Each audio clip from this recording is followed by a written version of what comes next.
नमस्कार, the daily show में आपका स्वागत है। मैं हूं मुकेश कुमार। दोस्तों, मध्य प्रदेश चुनाव में कांग्रेस की मजबूत स्थिति को देखते हुए शिवराज सिंह चौहान कुछ घबराए हुए से दिखते हैं।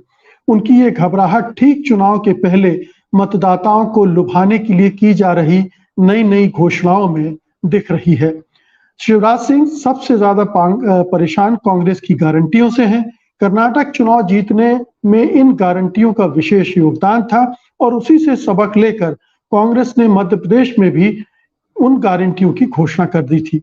इन गारंटियों में 500 रुपए में गैस का सिलेंडर, महिलाओं को 1500 रुपए महीने, बिजली बिल में राहत, किसानों का कर्जा माफ और पुरानी पेंशन योजना को लागू करना शामिल था।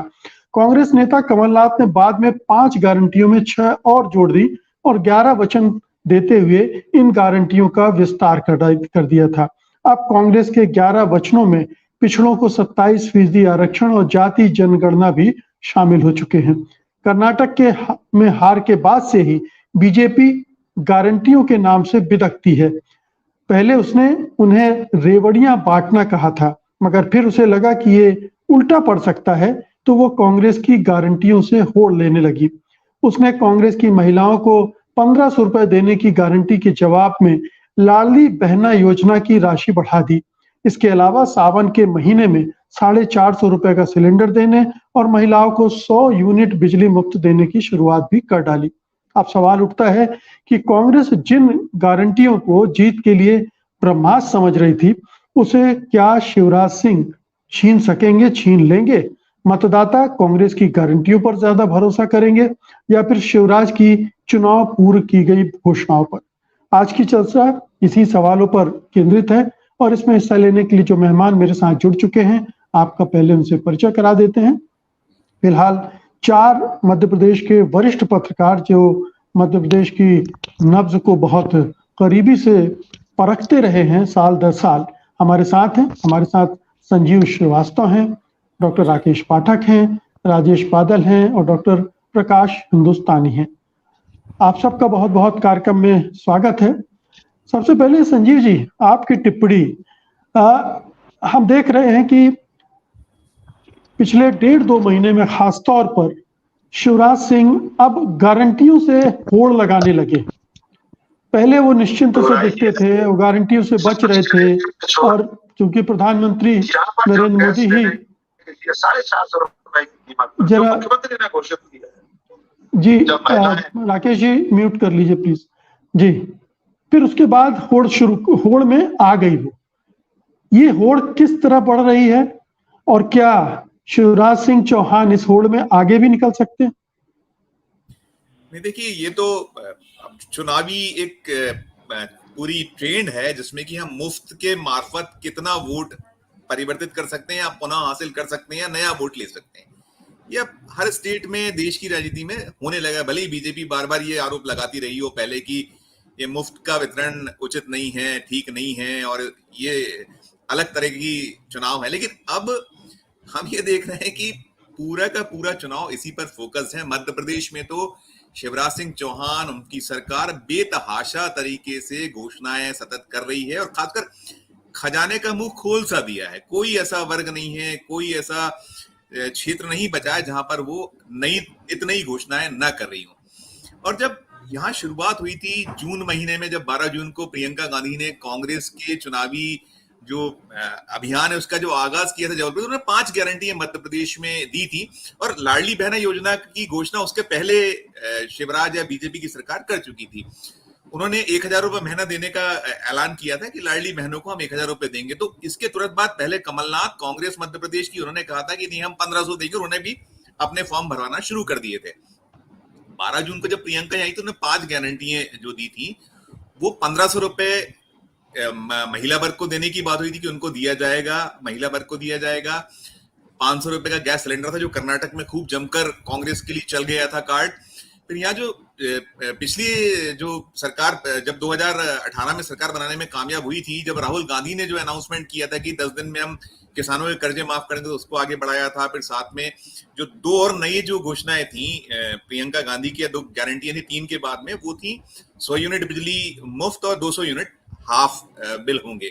और साथ साथ पुरानी जो पेंशन योजना को हमारी सरकार जब मध्य प्रदेश में आएगी तो लागू कर देगी।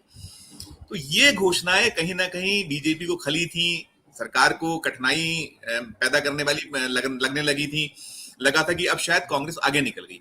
लेकिन उसके बाद से शिवराज लगातार कहीं ना कहीं जो घोषणाएं कर रहे हैं उसमें उन्होंने ये कहा था कि हम एक नहीं, हम 3,000 रुपए देंगे, हम धीरे धीरे 1250 करेंगे, फिर 1500 करेंगे, फिर 1750 करेंगे, 2000 करेंगे, 2250, 2500 और फिर 3000 हम कर देंगे।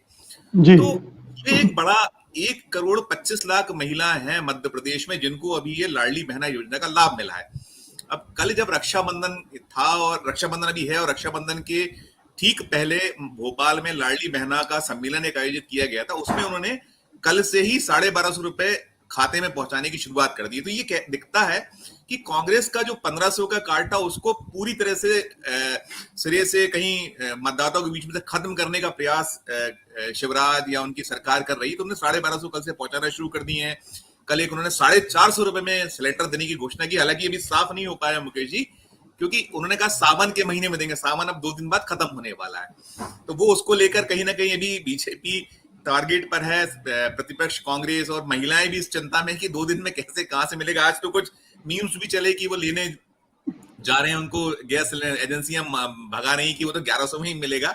तो ओवरऑल जो आप बात करते हैं उसमें पूरी तरीके से बीजेपी अब इस उधेड़बुन में है कि जो जहां जहां जितने गड्ढे वो भर सकती है, जो कांग्रेस की घोषणा है, जैसे आपने कहा अभी 6 और नई जो गारंटियां कमलनाथ ने जोड़ी, तो उस सब उसकी धार को बोथरा करने का प्रयास यहाँ चल रहा है।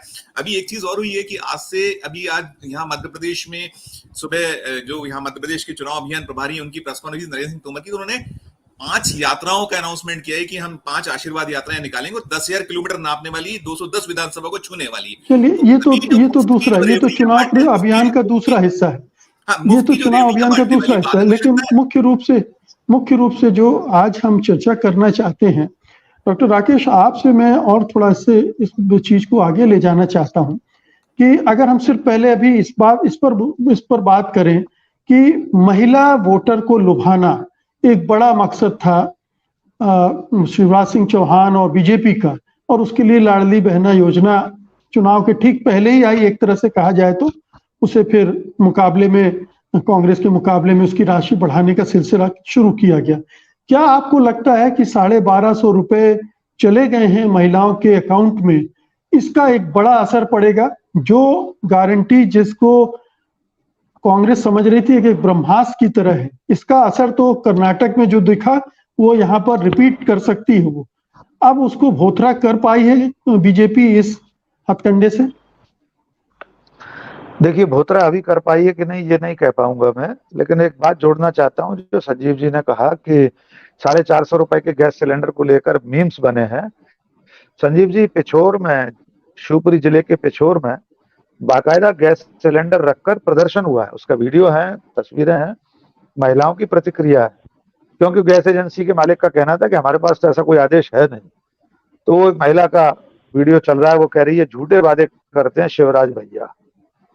तो ये आज की प्रतिक्रिया है जो 450 रुपए में सिलेंडर देने का वादा कल उन्होंने किया था।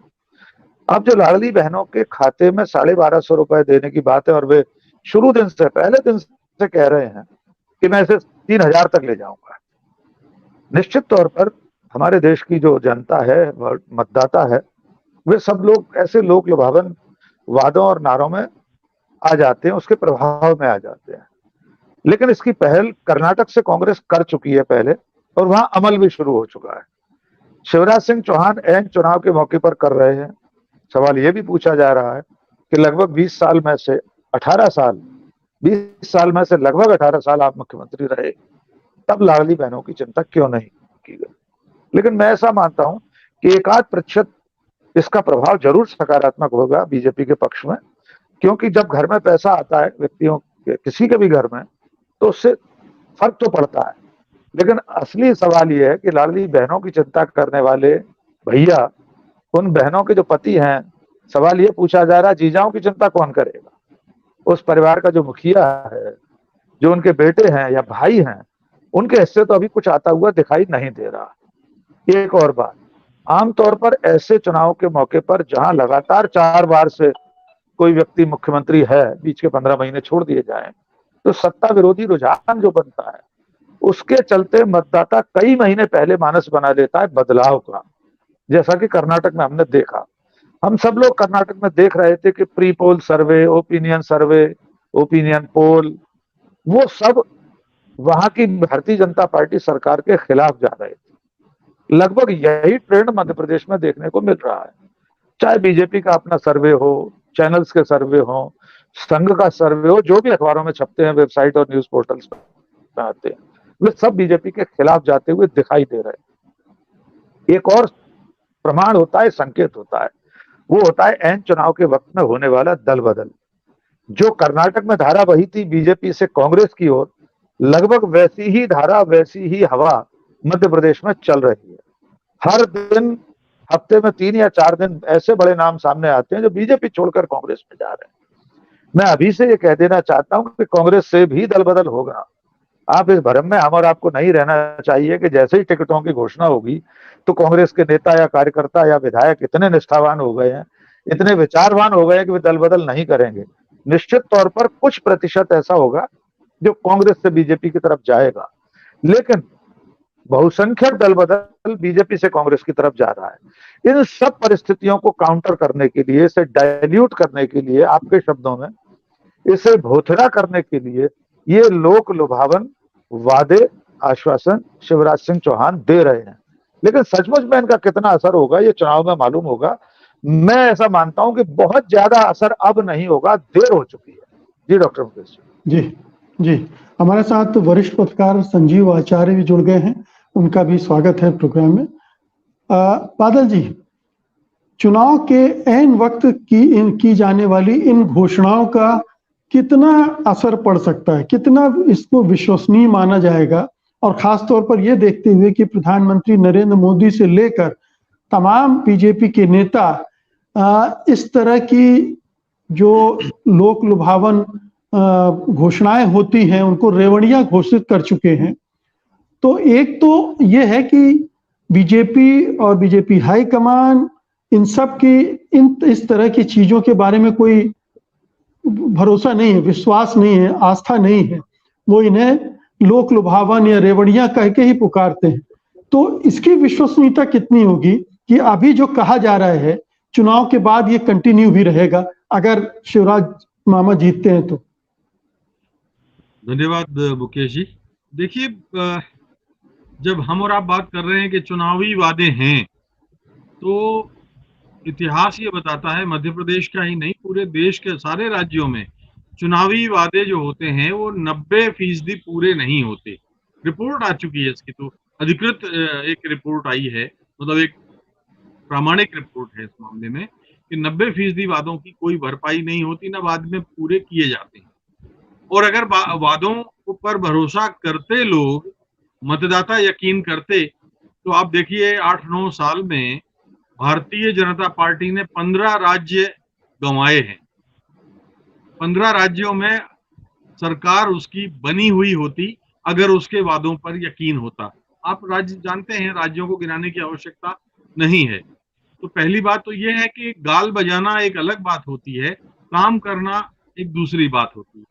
अभी देखिए, आचार संहिता नहीं लगी है। उन्होंने कहा है कि 450 रुपए में हम एक सिलेंडर देंगे। बहुत अच्छी बात है भाई, हम ये चाहते हैं क्योंकि हर घर पे उसका फर्क पड़ा है। अभी आचार संहिता नहीं लगी है तो देंगे क्यों? आप कर दीजिए ना, जैसा राजस्थान में अशोक गहलोत ने किया। तो उसमें देरी किस बात की है? 450 कर क्यों नहीं देते?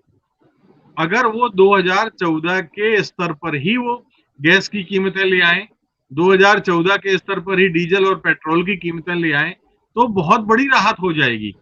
वो मध्य प्रदेश में जो सबसे ज्यादा महंगी दरों पर डीजल और पेट्रोल दे रहे हैं, उनमें मध्य प्रदेश का नाम सबसे पहला आता है।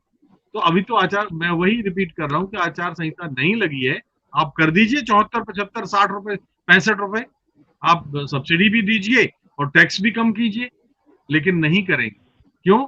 क्योंकि वो वादे किए जाएंगे जो पूरे नहीं होंगे। उन्होंने एक और वादा किया है,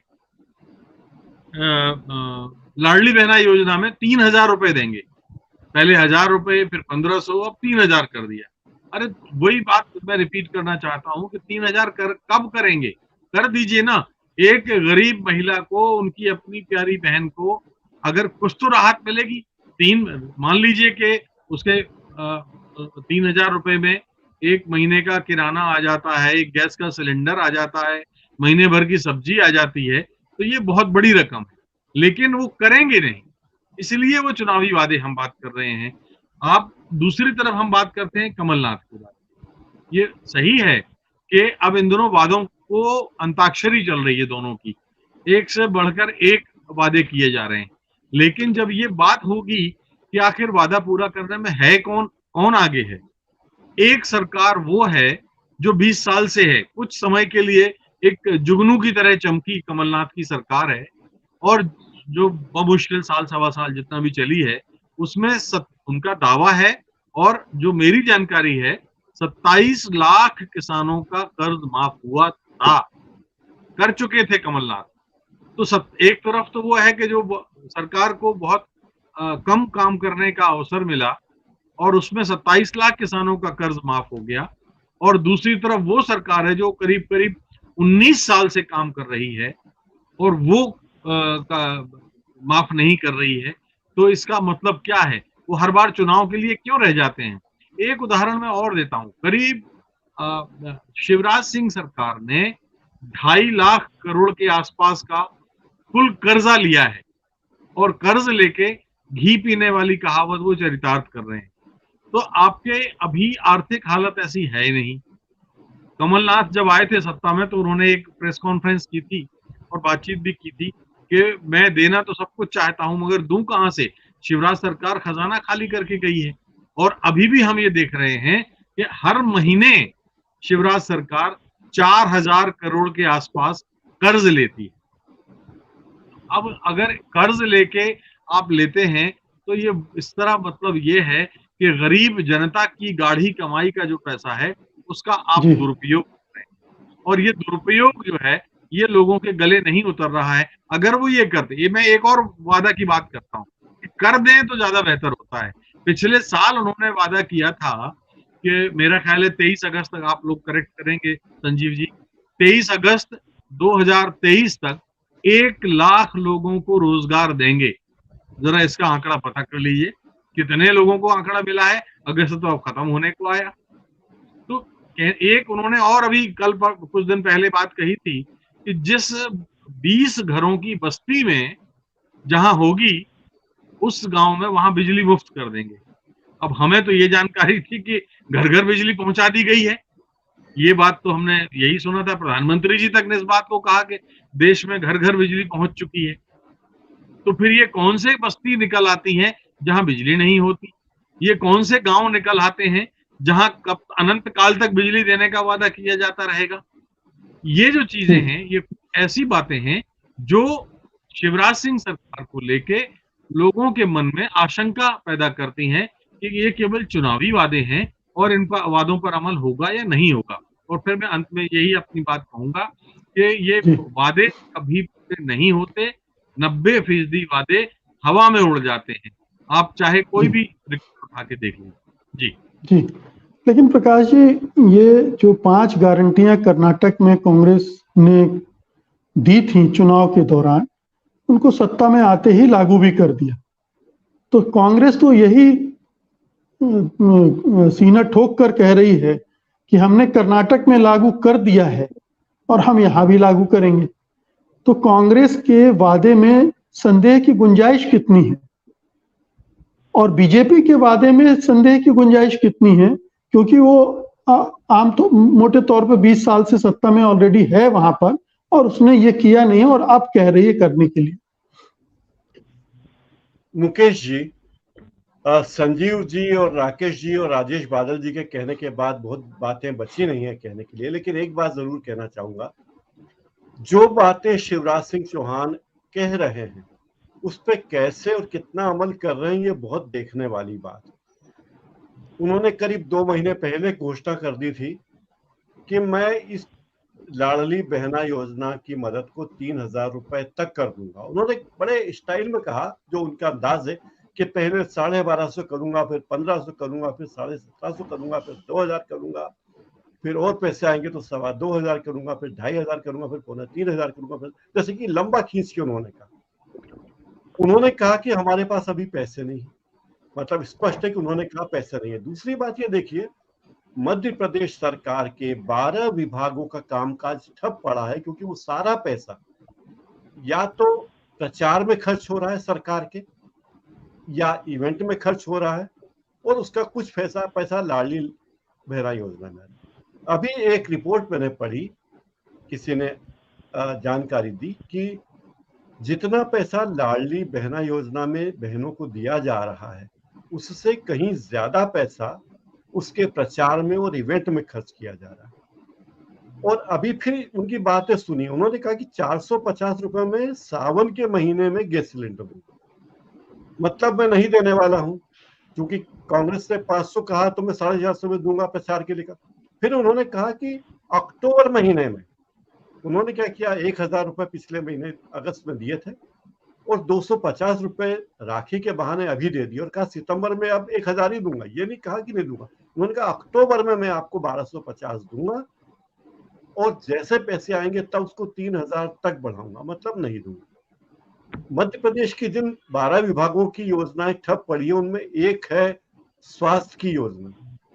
आयुष्मान योजना का सारा पैसा रुका हुआ, लोगों को इलाज के लिए पैसे नहीं मिल रहे हैं, शिक्षा विभाग को पैसा नहीं मिल रहा है, और सारा पैसा खर्च हो रहा है इवेंट में। और आपको आश्चर्य होगा कि इवेंट कितने बड़े बड़े हो रहे हैं। पूरे प्रदेश के तमाम अखबारों में 2-2 पन्ने के विज्ञापन छपते हैं हर रोज, आजकल तो हर रोज छपते हैं। और इसके अलावा जब उससे भी संतोष नहीं होता तो इम्पैक्ट फीचर के नाम पे 2 पेज का अलग आर्टिकल छपता है अखबारों में, तो एवरेज 2 पेज, और करोड़ों रुपए रोज इस तरह के प्रचार पे खर्च किए जा रहे हैं।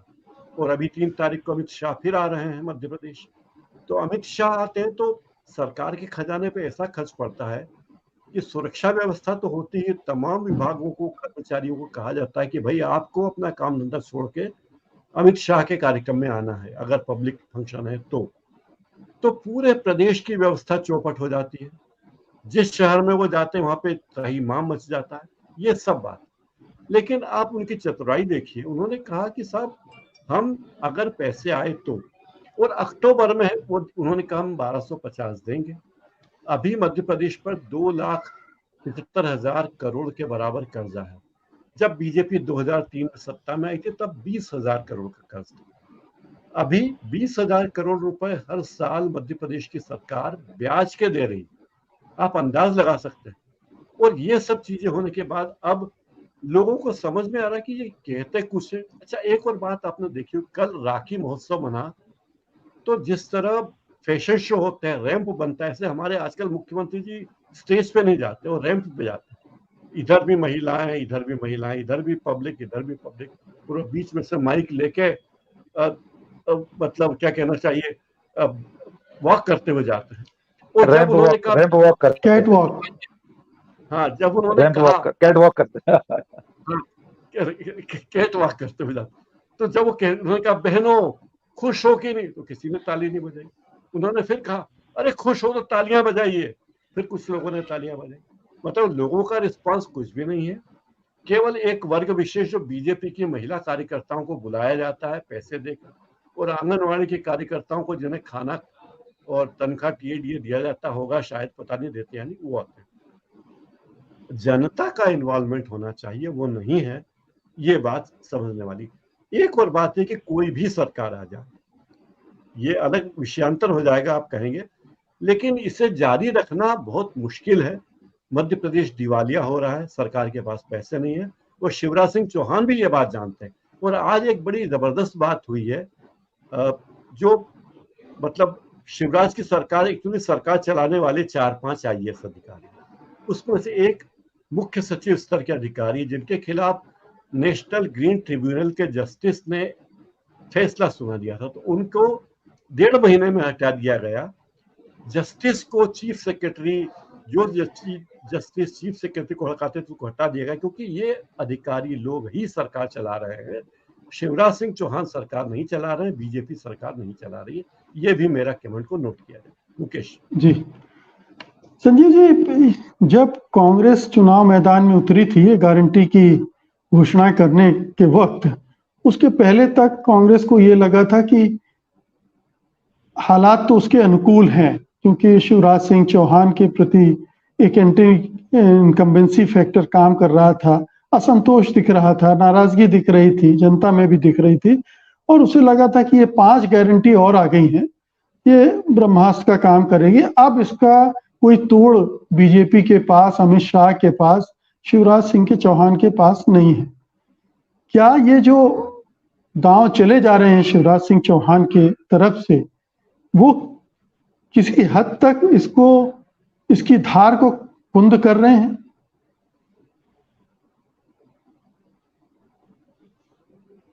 संजीव जी? जी बिल्कुल कर रहे हैं। अभी थोड़ा बहुत मैं जो आप एक सभी वरिष्ठ साथियों की मैंने बात सुनी, और जैसा प्रकाश जी ने बोला कि सभी लोगों ने काफी कुछ बातें बोल दी, अधिकांश बातें बोल दी है, बोलने के लिए बहुत काफी शेष है नहीं। 2 चीजें मैं कहूँगा। एक तो ये कि जो बात पाठक जी ने कही कि मोटे तौर पे मतदाताओं का मानस बन चुका है। ये जो घोषणाएं हो रही है दोनों तरफ से, जो बारिश चल रही घोषणाओं की, जिसको अंताक्षरी बोला बादल जी ने, ये जो अंताक्षरी चल रही है, क्या ये जिसको कब कुंड करेंगे नहीं करेंगे, मुझे लगता है कि ये फेज निकल चुका है। 2 चीजें हैं। एक, आप प्रदेश में किसी भी वर्ग में लोगों से बात करें, जो लोग करदाता है, खास तौर पे जो डॉक्टर्स हैं या बाकी लोग हैं जिसको जो टैक्स दे रहे हैं, उनको सबको नागवार गुजर रहा है ये जो चल रहा है कि आप रोज जो है किसी न किसी चीज की घोषणा कर दे रहे हैं, इससे कर देंगे, ये कर देंगे। अभी मजाक बन गया है, 450 रुपये वाला तो मजाक ही बन गया आज कि आपने 2 दिन बचे सावन के और आप कह रहे हो कि हम 450 रुपये में सिलेंडर देंगे, किसको दोगे? 2 दिन के बाद खत्म ही हो रही है, नहीं खत्म। तो अब ये जो मुझे लगता है सिर्फ एक ही चीज है जो अमित शाह का जो इन्वॉल्वमेंट हुआ है, वो जरूर थोड़ा सा उससे स्थिति थोड़ी सी इनकी पहले से टाइट हुई है, जो एकदम ढीला, मतलब आज से 2 महीने 3 महीने पहले तक स्थिति एकदम से लग रहा था कि जैसे कांग्रेस पार्टी की सरकार आना निश्चित हो गई और ये बुरी तरह हारेंगे, ऐसे हालात बनते हुए दिखाई देते। कुछ फर्क उसमें मुझे जो लोगों से बात की, बीजेपी के लोगों से हुई है, ये जो योजनाएं हैं भले इनकी अपन किसी भी तरीके से हंसी उड़ा लें, जिनके अकाउंट में पैसा जा रहा है, वो वोटर जो है वो एंटी इनकम्बेंसी सीएम के स्तर पे, वो जो वोटर है उसमें फर्क पड़ रहा है, 1000 रुपये जिसको मिल रहे हैं, जो लाइट इलेक्ट्रिसिटी या बाकी योजनाओं। तो मुझे लगता है कि जो 5 जो गारंटी कमलनाथ जी की है, जो योजना जिसकी बात कर रहे हैं, और क्योंकि बार बार करें कि कर्नाटक में हमने इम्प्लीमेंट कर दी, लेकिन भरोसा दिलाना अभी थोड़ा मुश्किल है जनता को। भाजपा प्रचार के मामले में आप ये मानेंगे सभी लोग कि कांग्रेस के मुकाबले बहुत तेज है, बहुत आगे रहती है प्रचार करने के मामले, चाहे वो किसी भी बात का प्रचार हो, झूठ का हो या सच का हो। तो वो प्रचार ये करते आ रहे हैं लगातार लोगों से कि हमारी सरकार आएगी तभी पैसे मिलेंगे, तभी योजनाएं चलेंगी, क्योंकि केंद्र में हमारी सरकार है। अगर ये आ भी गए कांग्रेस में तो ये नहीं मिलेंगे। ये प्रचार ये लोग नीचे के स्तर पर लगातार कर रहे हैं, और मैं समझता हूँ दोनों के अप्रोच को भी समझना चाहिए इन बातों के अलावा, और वर्किंग स्टाइल के। जिस तरीके से बीजेपी में अभी अमित शाह के इन्वॉल्वमेंट के बाद, मैंने पहले भी कहा कि स्थितियों में थोड़ा परिवर्तन आया है।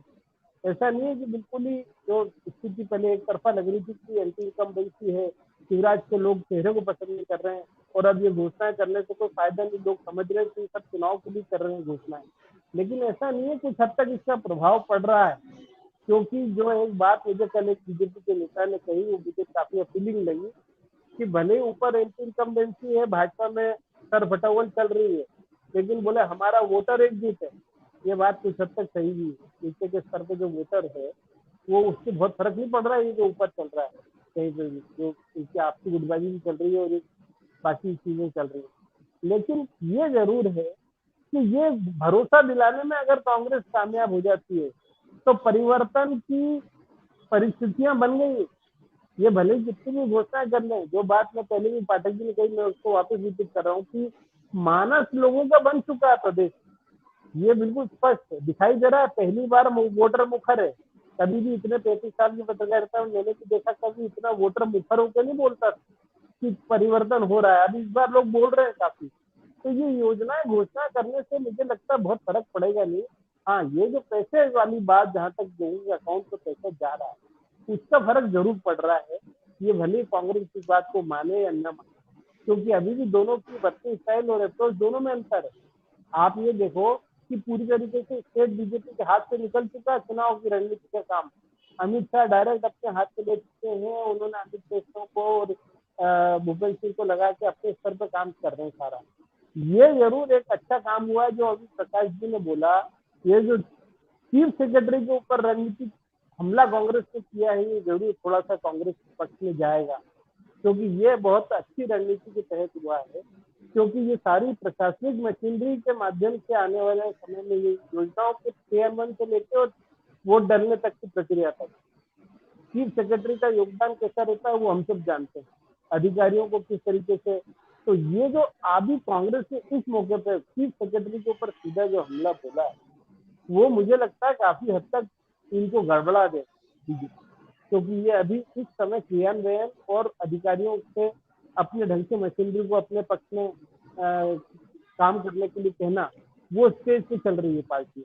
आचार संहिता अभी घोषित हो जाए, तो ये मुझे लगता है कि आप जो सवाल आपका है कि क्या ये इनके कुंद हो जाएंगे, वो कुंद तो नहीं हो रहे हैं अभी स्थिति, क्योंकि मैं आपसे कहा कि लोग मन बना चुके हैं।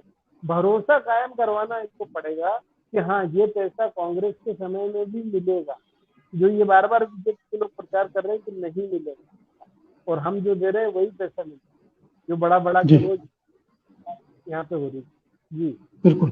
तो संजीव जी, ये देखिए, ये इस तरह की घोषणाएं कर्नाटक में भी हुई थी चुनाव के पहले।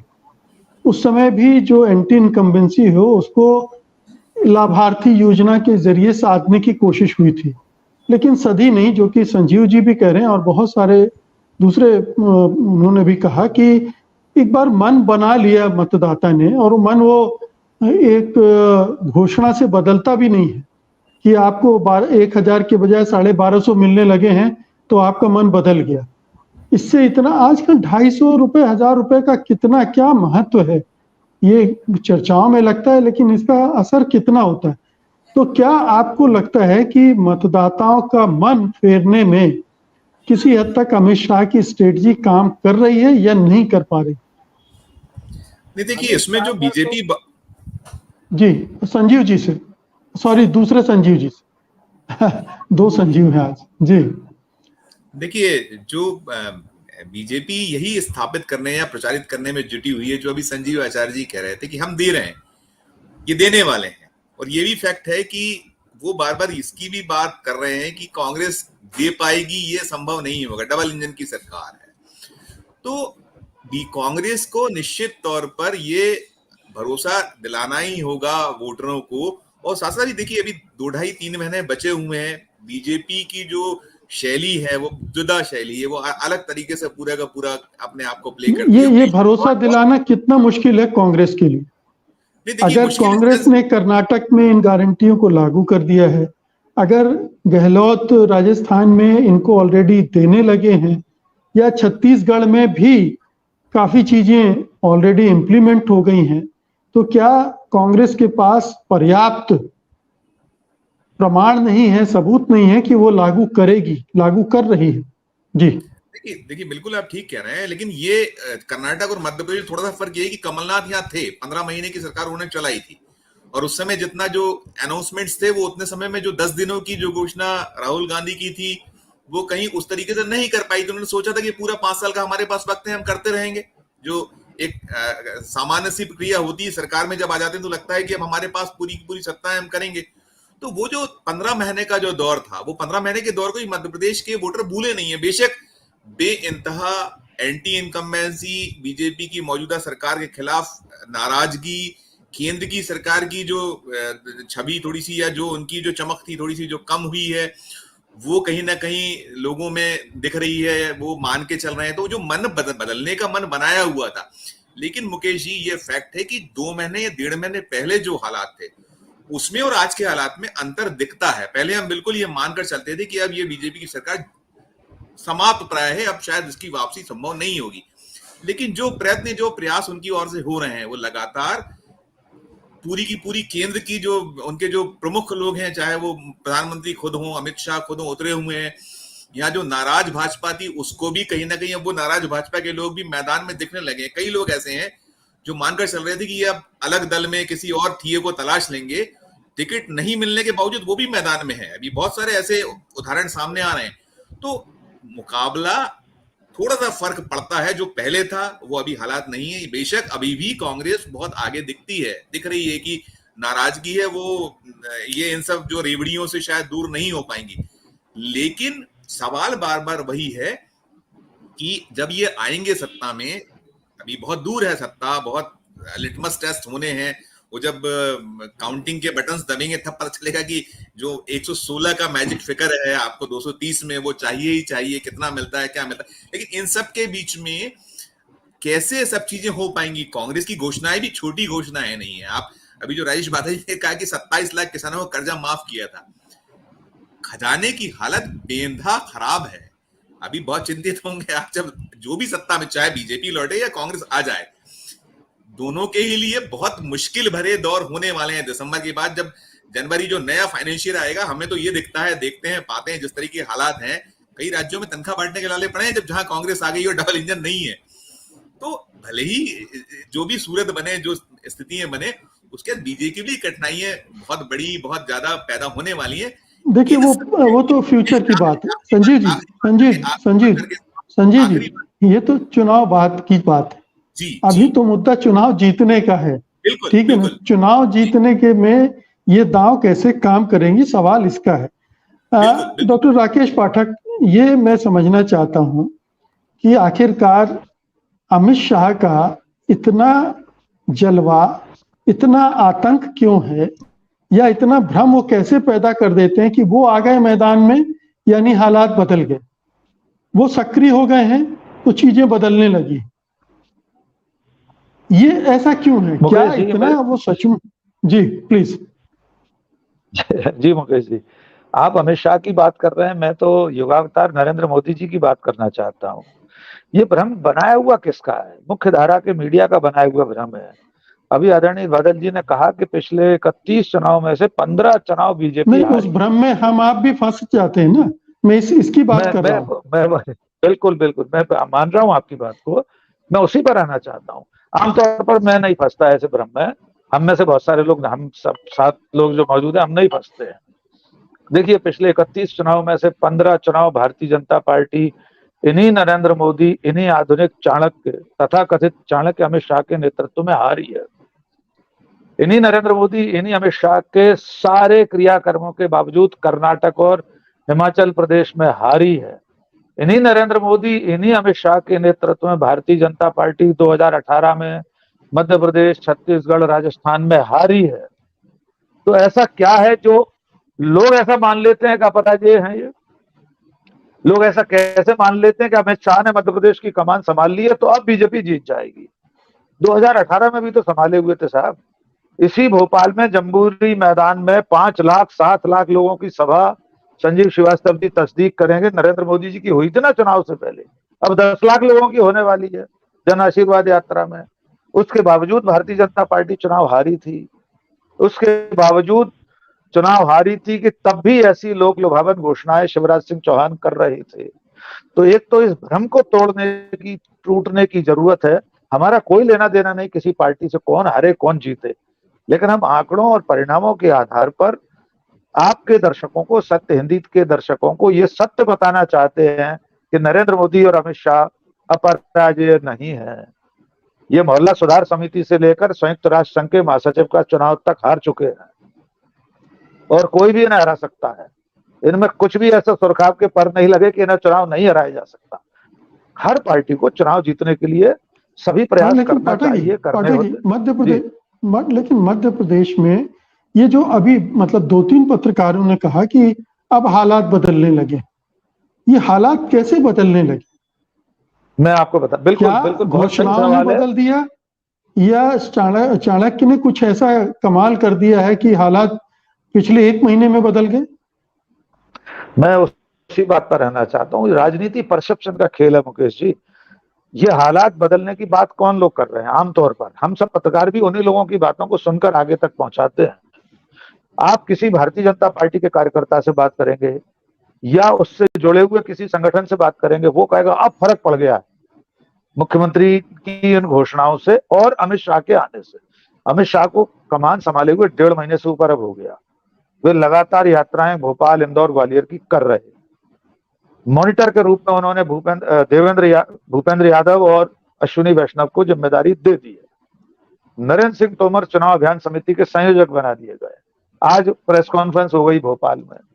लेकिन इसी 1.5 महीने में कितने लोग भारतीय जनता पार्टी को छोड़कर कांग्रेस में शामिल हुए हैं? क्या हम ये भूल जाते हैं? अगर अमित शाह का इतना डर, इतना भय होता तो ग्वालियर, चंबल से, मालवा से, महाकौशल से ये दल बदल अब भी जारी क्यों है? उनके डर के कारण तो किसी छोटे से कार्यकर्ता को भी बीजेपी नहीं छोड़ना चाहिए कि नहीं अब तो अमित शाह आ गए हैं, अब तो बीजेपी जीतने ही वाली है। इस वक्त जीतने के मुकाम पर हम पार्टी छोड़कर कांग्रेस में क्यों जाएं, हारती हुई पार्टी में? तो ये परसेप्शन सिर्फ सत्ताधारी दल, सत्ता में बैठे लोग, और तो एक बहुत बारीक बात शायद डॉक्टर प्रकाश जी ने कही या संजीव आचार्य जी ने कही, नौकरशाही के खिलाफ मोर्चा खोलने की। ये बहुत गंभीर विषय है सर मुकेश जी। ये परसेप्शन भी नौकरशाही बनाती है। वल्लभ भवन में बैठे हुए अधिकारी जो मुख्यमंत्री के मुंह लगे हैं, उनके चहेते, उनकी आंखों के तारे हैं, जिनमें से मुख्य सचिव चीफ सेक्रेटरी इकबाल सिंह बैस भी सबसे बड़े ध्रुव तारे हैं मुख्यमंत्री की आंखों के।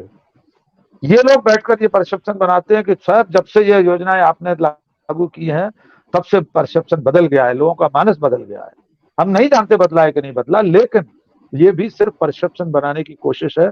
और कांग्रेस ने, जैसा कि प्रकाश जी या संजीव जी ने कहा, ये बड़ी जोखिम भरी कार्रवाई शुरू की है कि आज प्रेस कॉन्फ्रेंस की विवेक तनखा ने, मुख्य चीफ सेक्रेटरी के खिलाफ लोकायुक्त में शिकायत करने गए।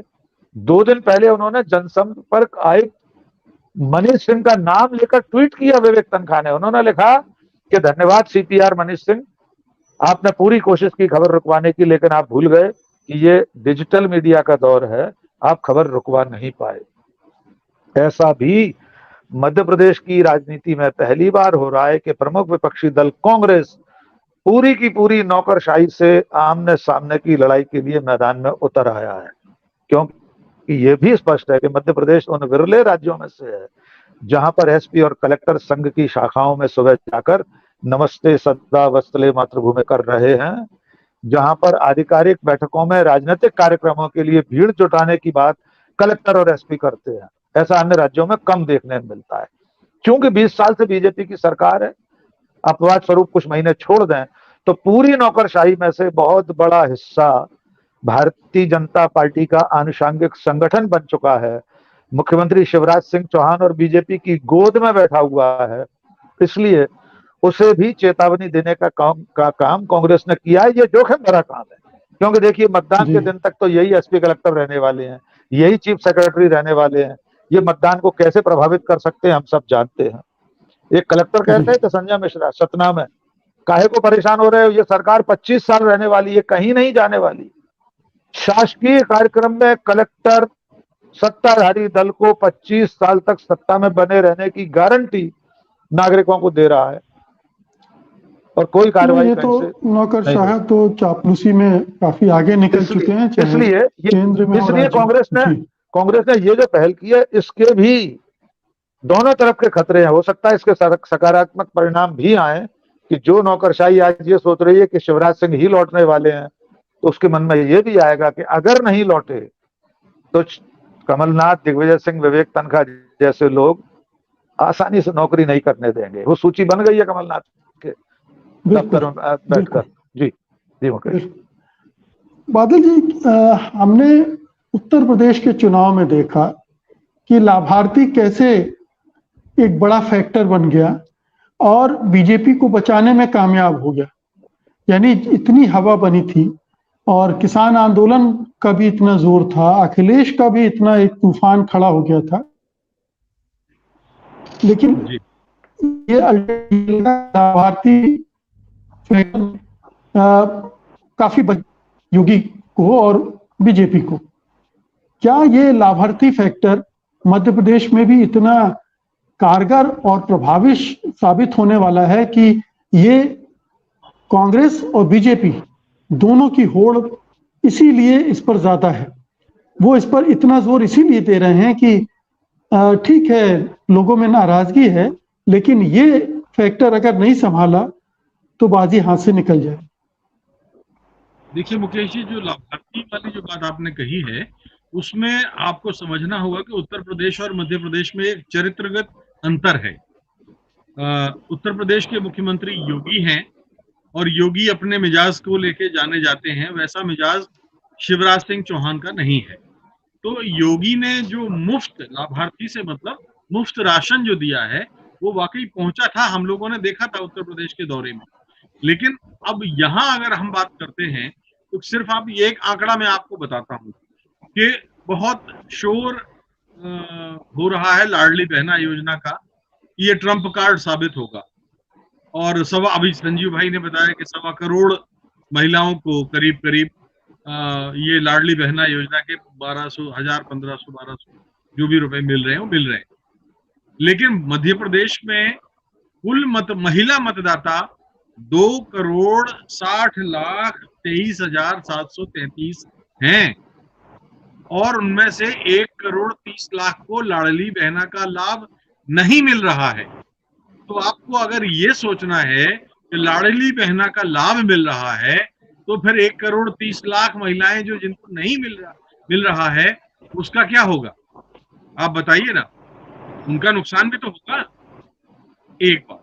दूसरी बात यह है कि लाभार्थी की जो बात आप कह रहे हैं वो लाभार्थी जैसे कि मान लीजिए मुफ्त राशन है। अब मध्य प्रदेश में आप देख लीजिए 1 जनवरी से मुफ्त राशन उन्होंने शुरू कर दिया। तो जो राशन मिल रहा था उसमें उन्होंने मुफ्त तो देना शुरू कर दिया लेकिन उसकी क्वांटिटी कम कर दी। आप पता कर लीजिए। तो अगर उसकी मात्रा कम कर दी और वो आधी कर दी तो वो बड़ा कुड़कुड़ाते हुए राशन लेता तो है, लेकिन वो बड़े कुड़कुड़ाते हुए राशन लेता है। तीसरी चीज देखिए, अंततः कितना ही ललचा लें, कितना ही धन की बात कर लें, हमारा संविधान श्रम और उत्पादकता के एक निर्धारित संतुलन की बात करता है, जिसमें धन की इस तरह से जो भूमिका दिख रही है उसकी तो वो निंदा करता है और हमारे ढांचे में ये है नहीं। आप विकास करिए, बिजली आप दे नहीं पा रहे हैं। 1,30,00,000 से ज्यादा बेरोजगार नौजवान मध्य प्रदेश में बैठे हैं, उनको आप रोजगार नहीं दे पा रहे हैं। आप कहते हैं कि हम 1 साल में 1 लाख लोगों को रोजगार देंगे। जिस प्रदेश में 1,30,00,000 लोग बेरोजगार बैठे हों उनका आप क्या करेंगे। तीसरी बात, अभी प्रकाश भाई ने स्वास्थ्य सेवाओं की बात की। मैं आपको बता दूं कि मध्य प्रदेश का स्थान देश की सबसे घटिया स्वास्थ्य सेवाओं में है। स्वास्थ्य सेवाओं को अगर आप देखना है तो मैं उत्तर प्रदेश की फिर भी तारीफ करना चाहूंगा। मैं लखनऊ और कानपुर के ग्रामीण इलाकों में अभी होके आया हूँ, आज ही लौटा हूँ, और मैंने पाया है कि वहाँ स्वास्थ्य सेवाओं में सुधार है। लेकिन मध्य प्रदेश का स्थान तो 17वां है। देश की अगर आप मेरिट बनाएंगे तो जो राज्य 17वें स्थान पर हो उसमें स्वास्थ्य सेवाओं की चिंता आप क्या करेंगे। अभी महिला लाडली बहना योजना और बड़ा ट्रम्प कार्ड माना जाता है कि बड़ी इनकी जो महिलाओं के साथ है वो उनका वोट पाएंगे। अभी छतरपुर के एक थाने में रात भर महिलाओं को रखा गया, उनके साथ बहुत ही अश्लील व्यवहार हुआ, पुलिस वाले के खिलाफ कोई कार्रवाई नहीं हुई। जबलपुर की एक सांसद ने प्रशासन का पुतला जलाया, उन्हीं की पार्टी की, भारतीय जनता पार्टी की पार्टी, कोई कार्रवाई नहीं हुई प्रशासन के खिलाफ। आदिवासियों के चेहरे पर पेशाब आप कर रहे हैं, पत्रकारों के चेहरे पर पेशाब हो रही है, ये कौन सा। और एनसीआरबी के आंकड़े देख लीजिए, महिलाओं के साथ जो अत्याचार के आंकड़े हैं, आप दंग रह जाएंगे मुकेश जी। ये आंकड़े छिपाए जा रहे हैं, बताए नहीं जा रहे हैं, लेकिन जब आप ये मैदान में जाएंगे, मैदान में हकीकत कुछ और है। अभी शिवपुरी और गुना की राकेश पाठक जी कंफर्म करेंगे कि जब मुख्यमंत्री गए तो जो गंदगी दिख रही थी, गंदगी वाले इलाके शिवपुरी या गुना में, वो एक हरी शीट से ढक दिए गए पूरे, ताकि मुख्यमंत्री को नजर ना आए। तो सावन को हरा दिख सकता है, लेकिन जो हकीकत है मैदान पर वो तो कुछ और ही हकीकत कहती है। जी बिल्कुल बिल्कुल। तो प्रकाश जी, ये इसको क्या आपको लग रहा है कि अभी जब तक आचार संहिता लागू नहीं होती है तब तक और भी बड़ी बड़ी घोषणाएं होंगी, और भी लोक लुभावन चीजें होंगी, कांग्रेस को भी प्रतिस्पर्धा में कुछ और करना पड़ेगा प्रचार के अलावा? बीजेपी ये कहेगी कि देखिए चुनाव घोषणा पर ऐलान हो गया चुनाव का, तो अब हम कोई नया काम नहीं कर सकते, और कहेगी हम तो 3,000 रुपए आपको देने वाले थे, लेकिन क्या करें चुनाव आयोग ने हमें रोक दिया, चुनाव की घोषणा होगी। ये बीजेपी कहेगी। जो शिवराज सिंह जो विज्ञापन दे रहे हैं अखबारों में, वेबसाइट पे, ऐप पे, सब जगह की जल्दी ही 3,000, तो 3,000 को इतने बड़े हरफों में लिखा है कि 3,000 रुपए अभी मिल रहे हैं, हाथ में मिल रहे हैं, जो मिलेंगे नहीं। कांग्रेस ने दो ऐसी घोषणाएं की है जो बहुत मायने रखती हैं। एक मायने यह है, उन्होंने कहा है कि हम प्रदेश के सरकारी कर्मचारियों के लिए पुरानी पेंशन स्कीम लागू करेंगे। ये बहुत महत्वपूर्ण बात है, जहां बीजेपी ये घोषणा नहीं कर पा रही। दूसरी घोषणा कांग्रेस ने की है कि हम जातिगत जनगणना करेंगे। बीजेपी ये घोषणा नहीं कर पा रही है। कांग्रेस ने अपनी अलग रणनीति बनाई है। उसने युवाओं को लेकर, एससी वर्ग को लेकर, एसटी वर्ग को लेकर अपने अलग अलग चुनाव घोषणा पत्र बनाने की तैयारी की है, और कांग्रेस जिला स्तर पर चुनाव घोषणा पत्र जारी करेगी। स्थानीय समस्याओं को उभारेगी कि यहाँ की ये समस्या है तो हम इसको ऐसे हल करेंगे, हमारी सरकार बनी तो। कांग्रेस ने अपने तरीके से तैयारी कर रखी है। लेकिन जहां तक घोषणाओं की बात है, शिवराज सिंह चौहान की घोषणाओं पर लोग विश्वास नहीं करते, क्योंकि लोगों ने देख लिया कि शिवराज सिंह चौहान का एकमात्र काम, वो हर साल 3,000 घोषणाएं करते हैं। अगर 20 साल रहे हो तो आप अंदाज लगा लीजिए कि कितनी घोषणाएं, 50-60 हजार घोषणाएं वो कर चुके होंगे। तो उनकी घोषणाओं पर लोग भरोसा नहीं करते, क्योंकि उनका काम ही है, जैसे वो गांव में जाएंगे, पूछेंगे यहाँ पे क्या है, किसी का प्राइमरी स्कूल है, बोलेंगे हाँ मैं हाई स्कूल खोल दूंगा, पर कब खुलेगा ये नहीं बता। ये तुम्हारा क्या कस्बा है, हम तहसील है, मैं इसको जिला बना दूंगा। मैं जिसको जिला बनाने की घोषणा करता हूँ, सही वक्त आने पे जिला बना दूंगा। अब सही वक्त कब आएगा भैया? मैं पूरे भारत में हर व्यक्ति को 1-1 लाख रुपए दूंगा, 15 लाख रुपए दूंगा, वैसे ही था। तो लोगों को ये बात शिवराज से, दूसरी बात जो है, ये जो अवधारणा बनाई गई है कि शिवराज सिंह चौहान और बीजेपी तो बहुत अच्छी पार्टी है, अजर अमर है, शिवराज सिंह मामा है, तो सवाल ये है कि जिन महिलाओं को पैसा मिल रहा है, भले ही लाडली बहन, वे सबकी, भाई पिछले चुनाव में देखा कि फिर लगभग 50% वोट महिलाओं ने कांग्रेस को दिए थे, उन्हें भी पैसा तो मिल ही रहा है। तो ये मानना है कि उनको पैसा दे दिया, अब वो कांग्रेस कहेगी कि देखिए आपको तो 1250 देने की घोषणा हुई, हम तो पहली बार से 1500 दे देंगे। तो ये भी लालच हो सकता है। कांग्रेस इसको कैसा भुनाती इसके ऊपर है। लेकिन अमित शाह का खेल, अमित शाह के आने से खेल बिगड़ेगा ज्यादा मध्य प्रदेश में। कांग्रेस, बीजेपी के नेताओं में, कार्यकर्ताओं में जो एंटी इनकम्बेंसी अपने नेताओं के प्रति, बीजेपी के ही नेताओं के प्रति जो कार्यकर्ता नाराज है, वो नाराजगी और ज्यादा रहेगी, क्योंकि अमित शाह तक किसी की पहुंच है नहीं। शिवराज सिंह चौहान में भले ही लाख बुराइयां हो, एक विधायक बात तो कर लेता है, लेकिन अमित शाह से तो मंत्री भी बात नहीं कर पाता। तो ये भी बात है, इसका भी नुकसान है। जो हमें लगता है कि डबल इंजन, तो डबल इंजन हमेशा फायदेमंद नहीं होती। दो डबल इंजन में एक इंजन अगर इधर मुंह कर लग जाए और एक इंजन इधर मुंह करके चले तो मुसीबत हो जाती है गाड़ी में बैठे लोगों को। तो ऐसा भी होता है। पार्षद खराब काम करता तो लोग विधानसभा में पार्टी को टिकट नहीं देते। अगर विधानसभा में लोग नाराज है तो लोकसभा में वोट नहीं देंगे बीजेपी को। तो ये डबल इंजन जो है कोई बहुत फायदेमंद चीज नहीं है, बड़ी बढ़िया बात है, ऐसा नहीं है, निहायत ही बेवकूफाना बात है। और जिसे ये तो बार बार प्रूव हो चुका है, ये बार बार कई राज्यों में प्रूव हो चुका है, डबल इंजन काम नहीं करता है। और ये एक जुमला था जिसको अब लोगों ने आजमा लिया है। लेकिन संजीव आचार्य जी, ये जो जुमलेबाजी का मामला अभी उठाया कि हमारे शिवराज जी प्रधानमंत्री से आगे निकल गए हैं जुमलेबाजी में, मतलब हर साल 3,000 जुमले फेंकना मामूली बात नहीं है। इससे तो क्रेडिबिलिटी खत्म। नीरज चोपड़ा से आगे निकल चुके हैं।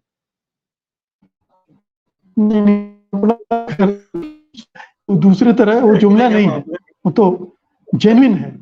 ये तो रिकॉर्ड में दर्ज है। फेंकने के उन्होंने मामले जुमला नहीं फेंका। फेंकने के जी मामले में जी हाँ, फेंकने में फेंकने नहीं, का वो विश्वसनीय फेंकना है।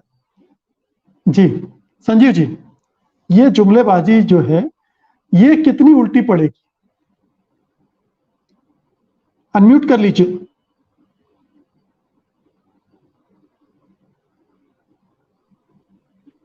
मुझे लगता है कि जिस स्टेज पे चुनाव अब आ गया है, अब शिवराज सिंह चौहान के जितने भी पेपरे हैं वो उल्टे ही पड़ते दिखाई दे रहे हैं काफी हद तक।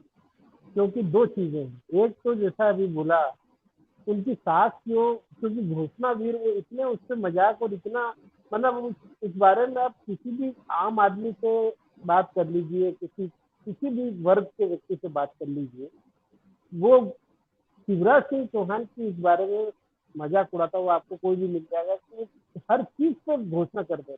किसी कार्यक्रम में जाएंगे सब प्रकाश जी कह रहे हैं बिल्कुल सही है कि वो तो हाई स्कूल में बना देंगे, ये कर देंगे, हॉस्पिटल है तो बड़ा कर देंगे। उनको लग रहा है कि शायद उनकी घोषणाओं से ही वो चुनाव जीत जाए, जबकि ऐसी स्थिति है नहीं। ये घोषणाओं से और इनसे दूर हटके भारतीय जनता पार्टी जो आज की तारीख में चुनाव हारती दिख रही है, इसकी मूल वजह मुझे जो लगती है वो कार्यकर्ताओं में नाराजगी है, भाजपा के अपने बुरी तरह से नाराजगी है।